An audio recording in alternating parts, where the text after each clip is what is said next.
Hey there! Have you heard about the Rosenman Innovator Program? If you're looking to scale up your health tech idea, this program is for you. I'm Carly Grant from the UCSF Rosenman Institute, and I have the pleasure of connecting entrepreneurs like you with people who can help you grow your business faster. The Rosenman Innovators Program provides hands-on mentorship, guidance, and a whole suite of benefits that help you navigate the path to commercialization. So what are you waiting for? Applications are open now. Don't miss your chance to be a part of the Rosenman Innovator Program. Join us today to successfully fundraise, gain visibility, and grow your network. To find out more, go to rosenmaninstitute.org/programs/Rosenman-innovators. And now, from San Francisco and the UCSF Rosenman Institute, the Health Technology Podcast with your host, Christine Winoto.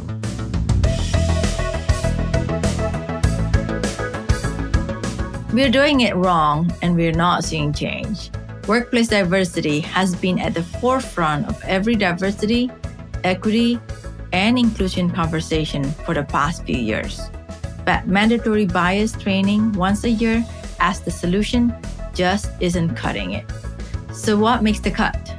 I'm happy to speak once again with returning guest, Professor Frank Dobbin, Chair of Sociology at Harvard University, as he gets to the root of what works and what doesn't. If you want to explore what it really takes to get to diversity in a workplace, then this podcast is for you. His work provides valuable insights into effective diversity initiatives and a commitment to change. Here's our conversation.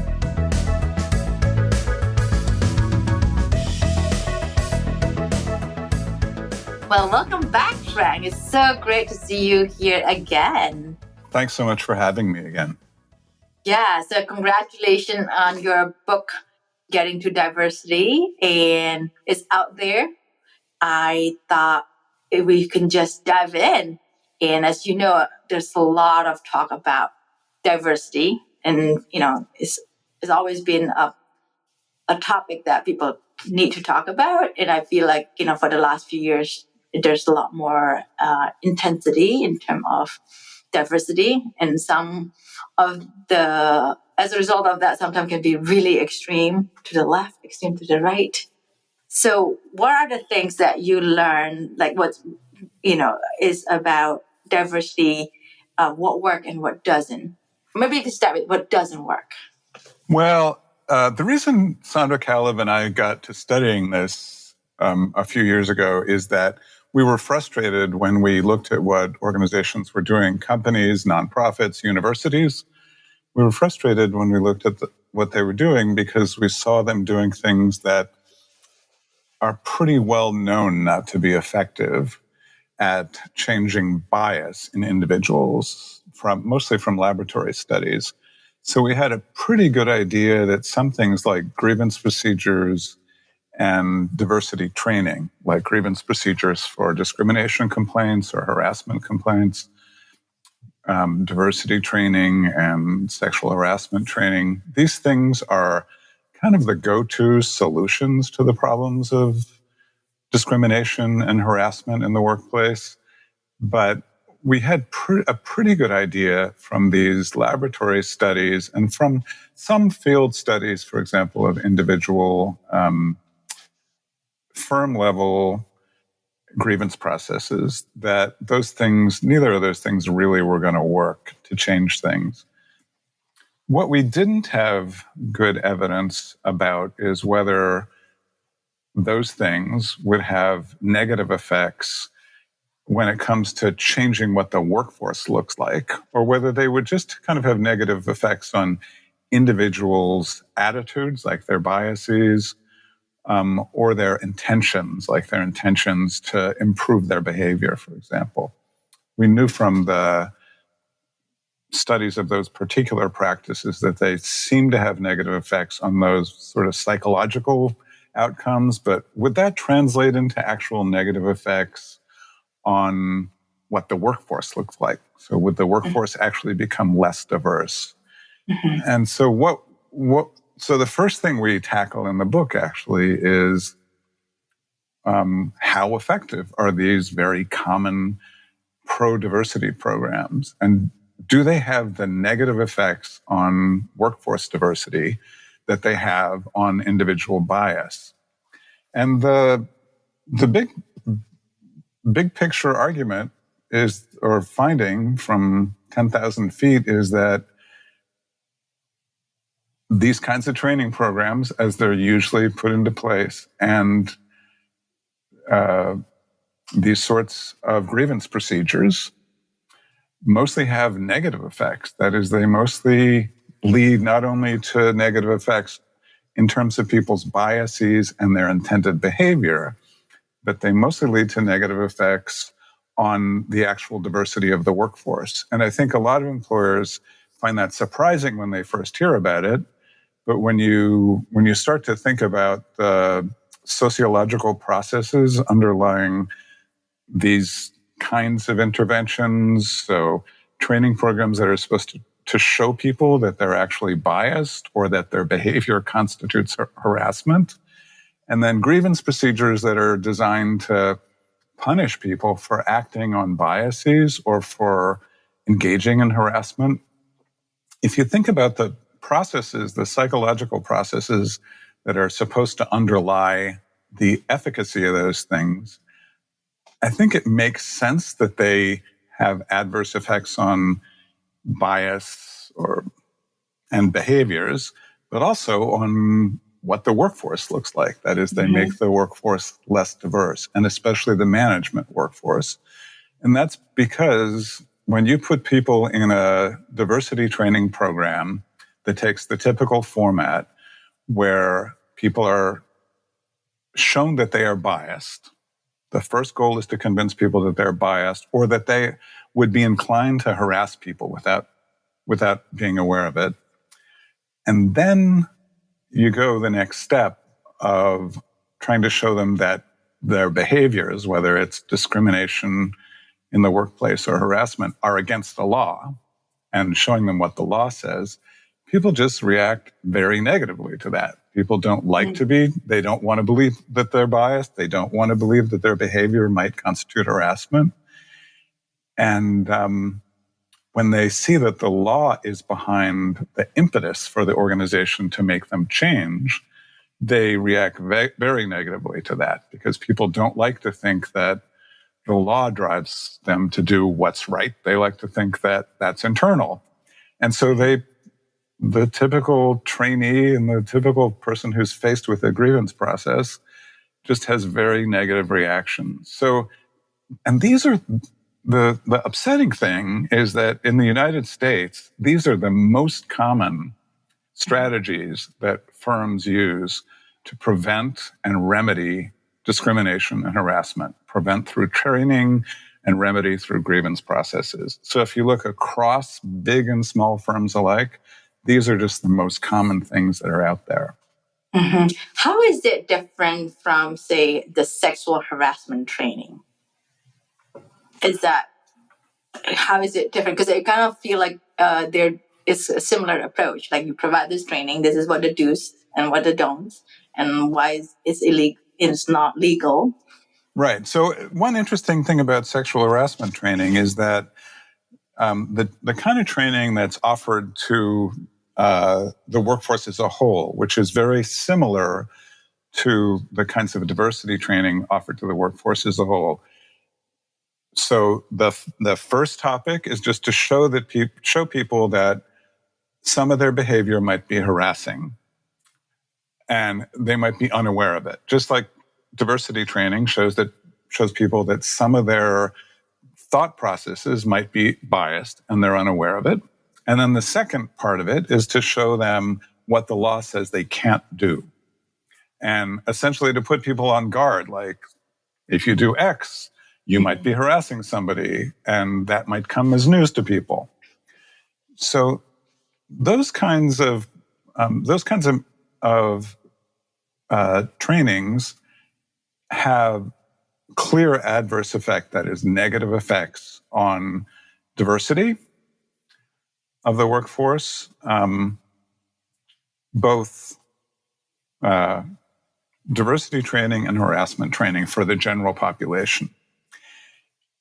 And that kind of diversity training, when it's targeting managers, also has negative effects, because when diversity training is offered explicitly to managers and they're given the same information, they come away with the idea that they are responsible for inequality in the firm. It's manager misbehavior, because that is the message. Here are the things you can't do as a manager. Here are the questions you can't ask people when you're interviewing them. Can't ask them if they're married. Can't ask them about their sexual orientation. Can't ask them about their background. So managers come away feeling that their legitimacy and their fairness has been challenged. But interestingly, sexual harassment training for managers shows a different pattern.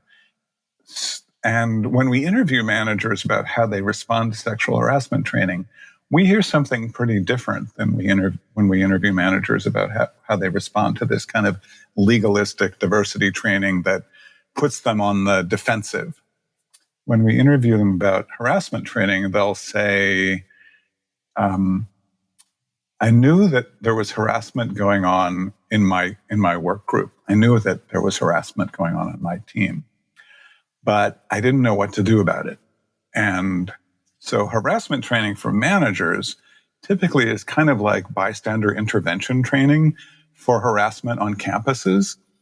It gives examples of behavior that people might find as harassing. So it doesn't say you are a harasser. It says, here are some examples of training. And then it doesn't say you can't do this. It says, here's what you might do to try to intervene. And when we talk to managers about what that experience is like, they say, I never knew that I could intervene. I never knew how to intervene. When this happened before, I just covered my eyes and waited for it to go away. And, that is just the worst thing you can do as a manager. If you suspect there's harassment on your team, the best thing you can do is to get out in front of the problem. And that's what training for managers, harassment training for managers, trains them to do. It shows them how they could get out in front of the problem by, for example, if they suspect harassment, going immediately to the person who they think has perhaps been harassed and asking them about it to see if there's some truth in their suspicions, or sometimes it's a third-party report. And then immediately talking in a careful, judicious way to the person who they think has been engaging in harassment, if there's some evidence that they have, and trying to say, hey, look, I think, what you did, I'm sure you didn't mean anything by it, but this is something we don't do around here. And, I want you to, the world is changing, and you need to understand that people experience that kind of behavior as harassment now. And I want to help you get beyond that and help you think about ways you can behave in the workplace that won't be experienced in that way by other people. So, for example, and of course, in some cases, the message has to be a lot stronger than that. But, starting with, here's one strategy. And if what's happened is egregious, well, you might have to take a stronger line. But just giving people a toolkit of strategies for dealing with harassment early on in the process, first time they've heard about it. Mm-hmm. So do you think it's also like the sexual harassment training is more like providing them with a tool on how to react, while the diversity training is more like, here what you need to do to be diverse? Yeah, and it's also diversity training. People managers experience as somebody's blaming me for not doing those things in the past. They're telling me I failed. And interestingly, that kind of training doesn't just lead to no positive change in workforce diversity. After several years and lasting for 10 to 20 years, it produces negative effects on the diversity of the managerial workforce, which is like the hardest workforce to really change. Yeah. This podcast is sponsored by Brown Rudnick's Global Life Sciences Group, a team of legal professionals that help life science companies, lenders, and investors around the world turn good science into good business. Learn more at brownrudnick.com. This podcast is also sponsored by Canon Quality Group. Canon Quality Group has been helping medtech startups set up quality management systems for over 10 years. If you're unsure when to get started with quality management in your startup, turn to the experts at canonqualitygroup.com. What kind of things that can work? If we can touch on that, that would be great. Sure. So what kinds of programs are more effective than these? Right. Yeah.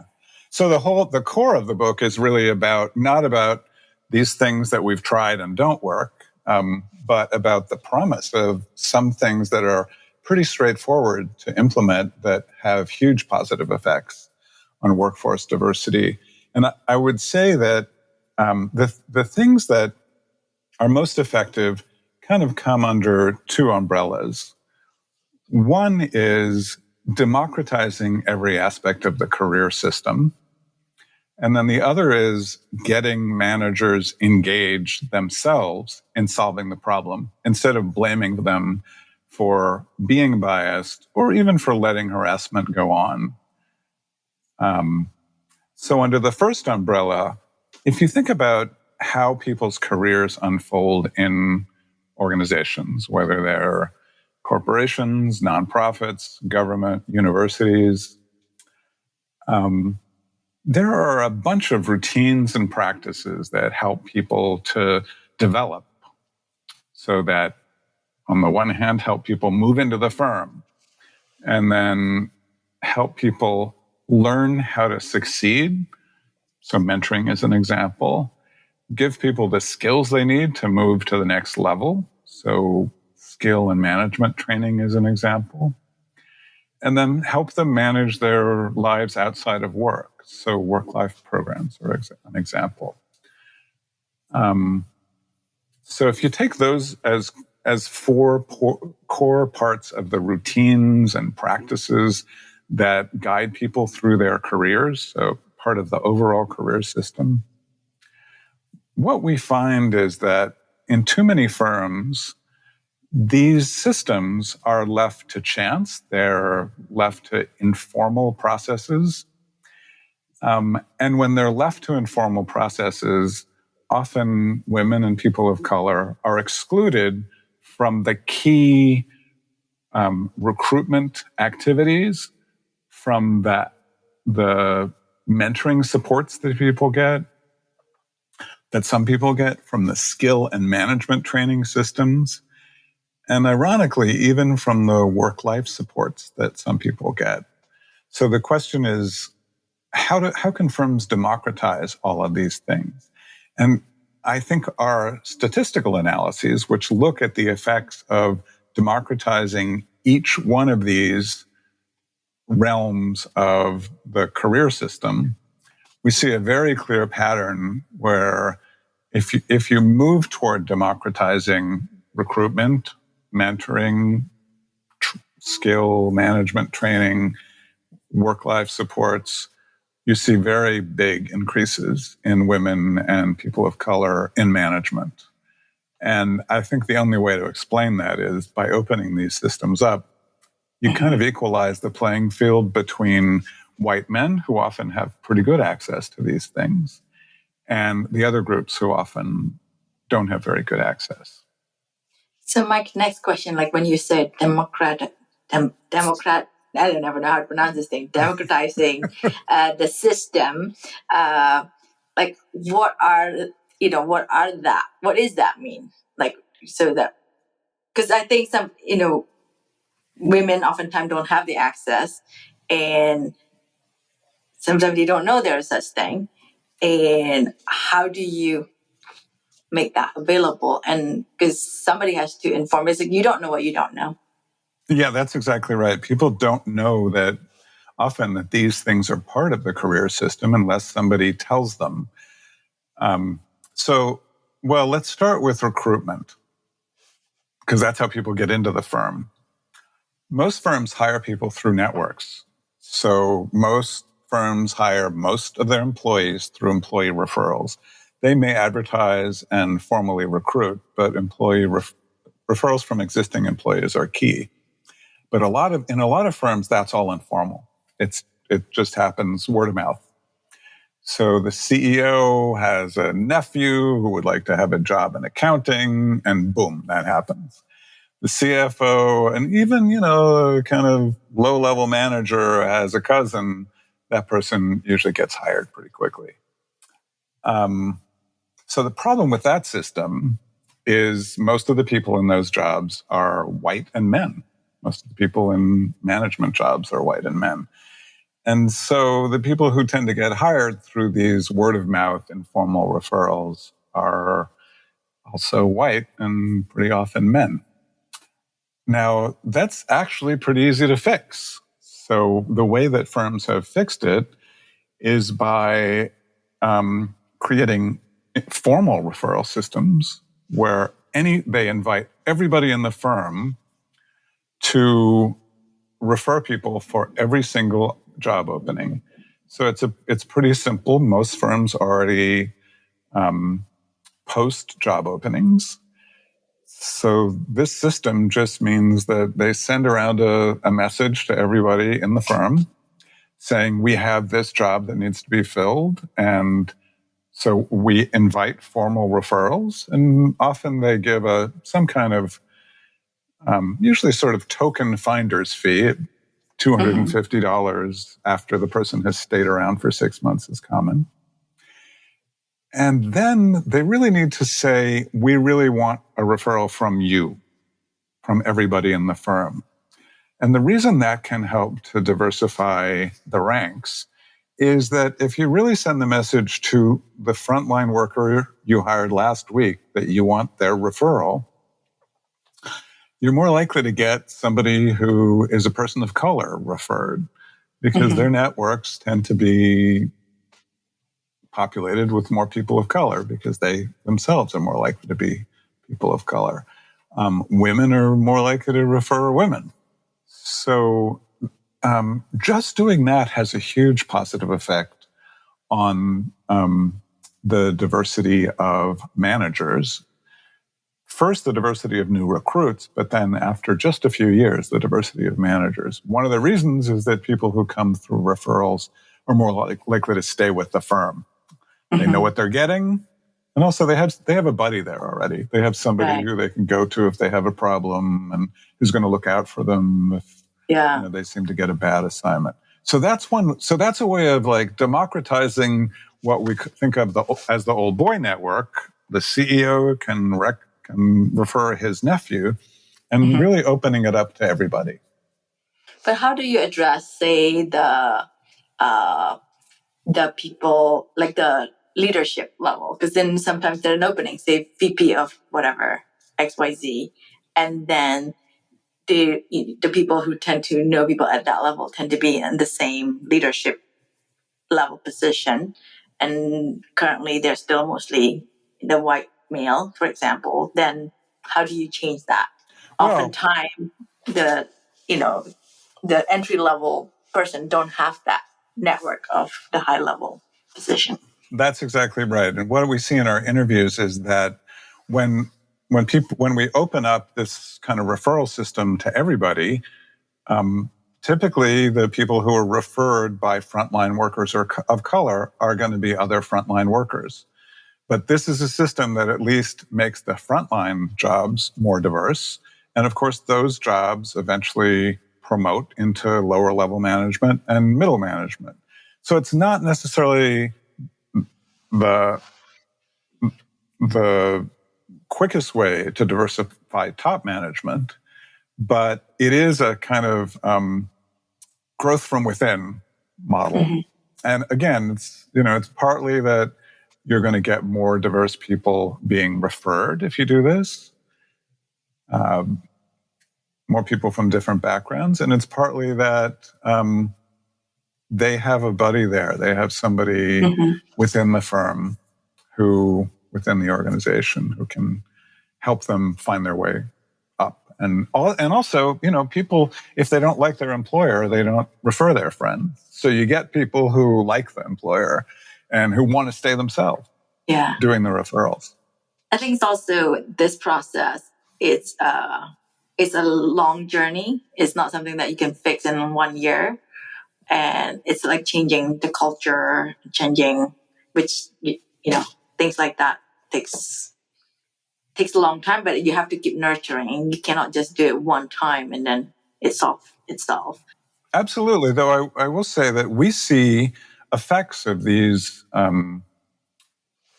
formal referral systems, which are usually, firms call them referral incentive systems, because there is some usually financial incentive. I mean, sometimes it's a gift card, sometimes it's a dinner out, sometimes it's a day off, but some sort of incentive.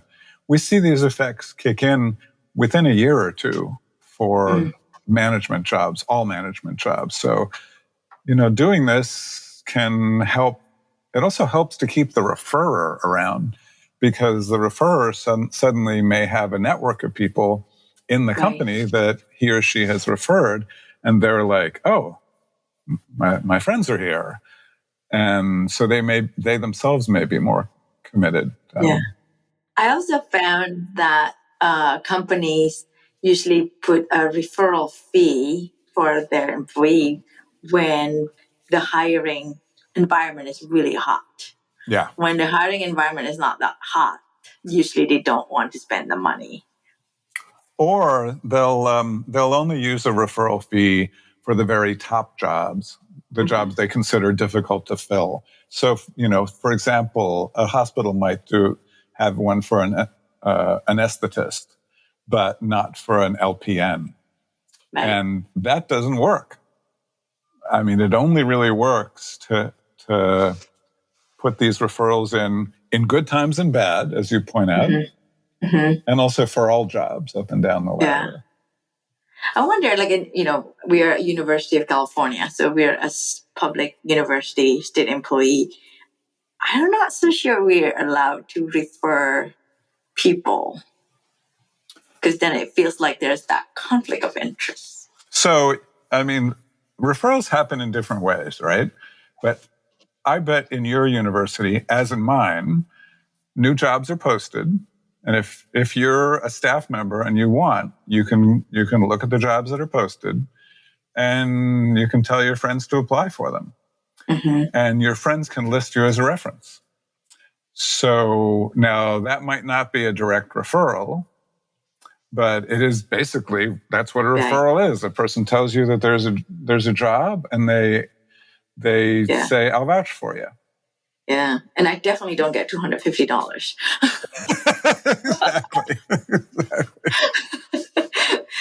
It's so funny. My son is doing a summer job for a restaurant this summer, and restaurant business is having a hard time filling up position here in San Francisco. Good time to be in the restaurant industry. Right. And so he works 1 day a week. He's a high schooler, and he referred his friend, and then he got the referral fee. Oh, he got the bonus. Yeah. Yeah. And I thought that was nice. And so that was the first experience that he was telling me about. You can refer friend. But what I also learned from his experience, he ran into a friend who was shadowing him because he's been working the summer. And so I know the friend, and it's like, oh, how does the friend know about this job? Like, how come she shadows you? It's like, oh, she's a family friend with the owner of the restaurant. So there you go. You mean that's it? Yeah, that's how people get jobs. Right, exactly. So you do mention a bit on your book about work-life help for everyone, and how is the impact of that, and is that the impact that on diversity?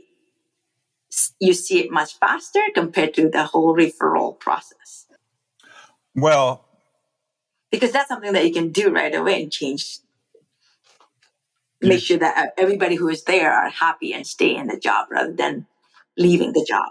Absolutely. So, I mean, I will say that the recruitment interventions we look at, because we also look at targeted recruitment at historically Black colleges and Hispanic serving institutions. Huge positive effect. It happens very quickly. That has huge positive effect on the diversity of management positions. So the recruitment interventions have effects pretty quickly on what management looks like. But of course, work-life supports, as you point out, they're changing how they work affects people who are already on the job by retaining them. And, especially in this time, if an employer loses somebody, they might be looking at 6 months before they can fill the job again, not only in the restaurant industry, but in many industries. So retention is very important. And to be honest, retention is always important because turnover is so expensive, because training costs are high, recruitment costs are high. A lot of the huge national retailers like Walmart, for example, figured out that they can save a ton of money by increasing retention, even if they can get it up. They have, like, retailers often have like an 80 or 100% turnover rate. If they can reduce that by 10%, they save a lot of money. But it's interesting you mentioned about retention. It costs a lot to train people, but I don't, I'm just saying, based on anecdotal, you hear a lot of company sometimes don't think about it that much, and they're too late. And then, one time I have this HR person was saying, like, oh, why don't you ask them to come up with an offer letter, and then you counter them. That's too late. That's too late. It's not just that. Like, why bother? Yeah. No, you got to prevent them from wanting to go somewhere else. Right.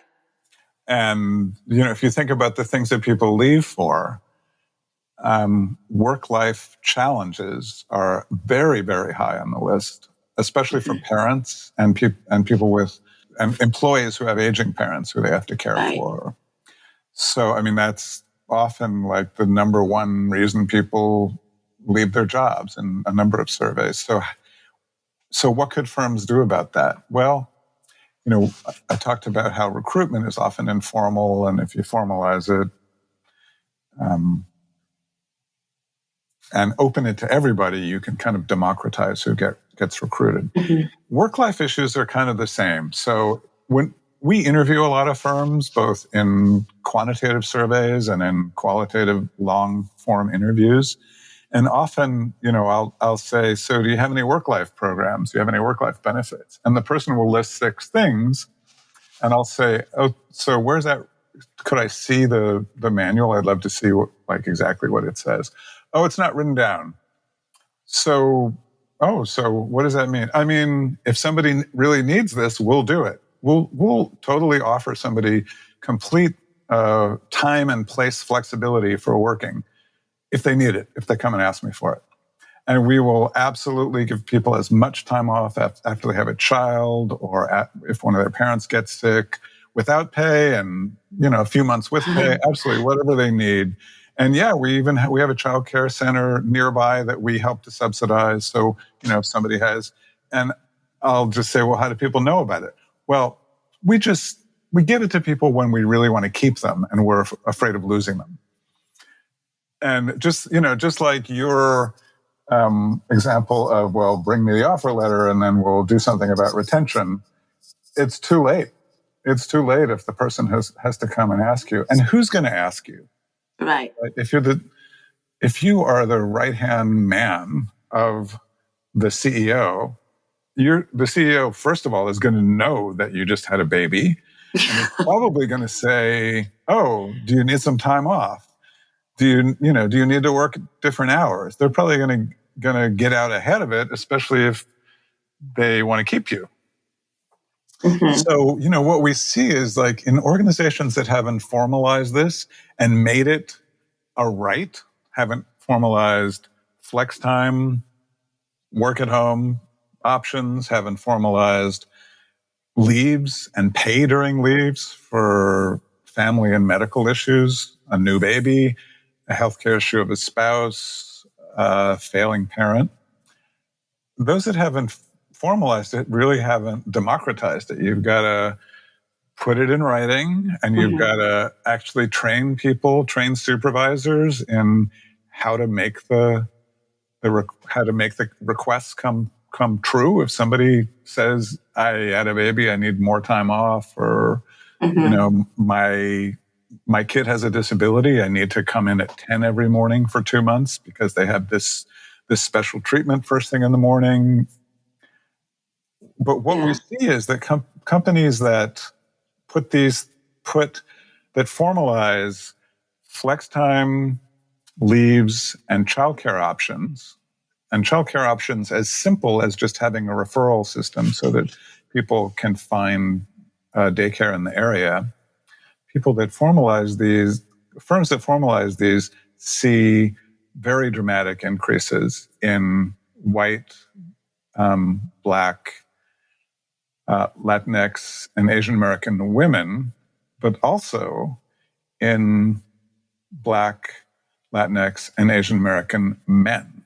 And I think that's the thing that people find most surprising, that these are not benefits that just help women. They're benefits that help minority men. And in our statistical models, each of these groups separately sees big increases after these three kinds of changes in policy. Do you think most companies think about this as, oh gosh, this is going to cost me? Like they see the cost right in front of their face first and not thinking about the long-term cost of not having it? Companies do think that these things are going to be costly, but companies that have actually expanded, for example, flexibility programs have seen improved performance without any increased costs. Because if you think about flexibility, well, the Gap is an example. The Gap had a flexibility program and a bunch of retailers and firms in the hospitality industry have been exploring different options and experimenting with some different options.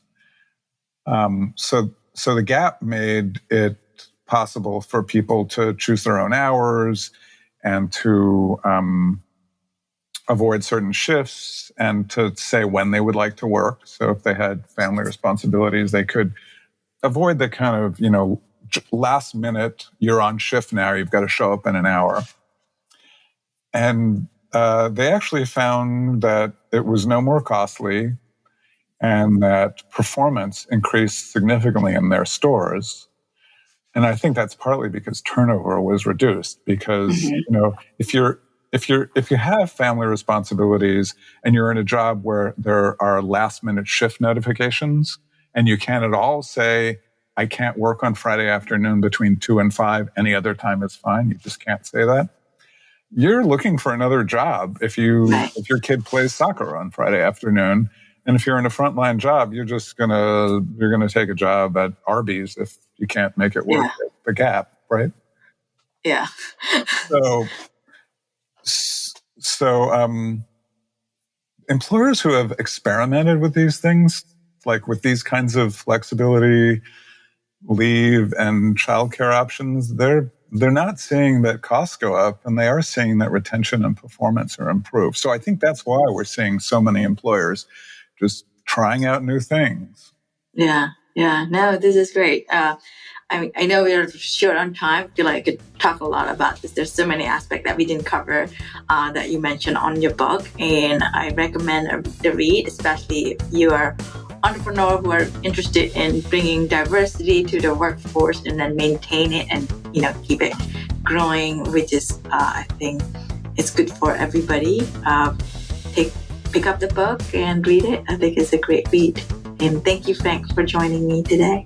Thank you so much, Christine, for having me on again.